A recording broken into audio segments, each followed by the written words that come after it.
ഉത്തരാഖണ്ഡിലെ മിന്നൽ പ്രളയത്തിൽ 15 പേർക്ക് ജീവൻ നഷ്ടമായതായി അധികൃതർ. 16 പേരെ ഇതുവരെ കണ്ടെത്താനായിട്ടില്ല.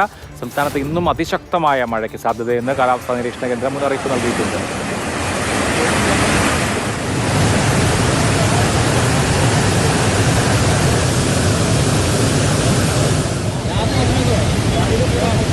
അർജുൻ പീതാംബരൻ വിവരങ്ങളുമായുണ്ട്. അർജുൻ, മിന്നൽ പ്രളയം ഉത്തരാഖണ്ഡിനെ സംബന്ധിച്ച് പുതിയതല്ല, അത് നിരന്തരമായ അവിടുത്തെ ജീവിതാവസ്ഥയാണ്. ഇപ്പോഴത്തെ സ്ഥിതിവിശേഷം എത്രമേൽ ദുർഘടമാണ്?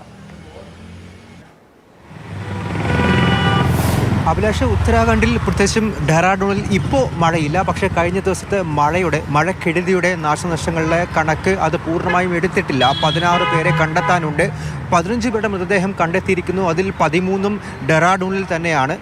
ഈ 16 പേരെ കണ്ടെത്താനുള്ളതും ഡെറാഡൂണിൽ തന്നെയാണെന്നാണ് ഏറ്റവും പ്രധാനപ്പെട്ട കാര്യം. അതിൽ തന്നെ സഹസ്രധാരയിലായിരുന്നു ഈ അപകടം. ഈ മേഘവിസ്ഫോടനം ഉണ്ടാകുകയും അതിന് പിന്നാലെ ഈ മിന്നൽ പ്രളയവും മണ്ണിടിച്ചിലും ഒക്കെ ഉണ്ടാകുകയും ചെയ്തത്.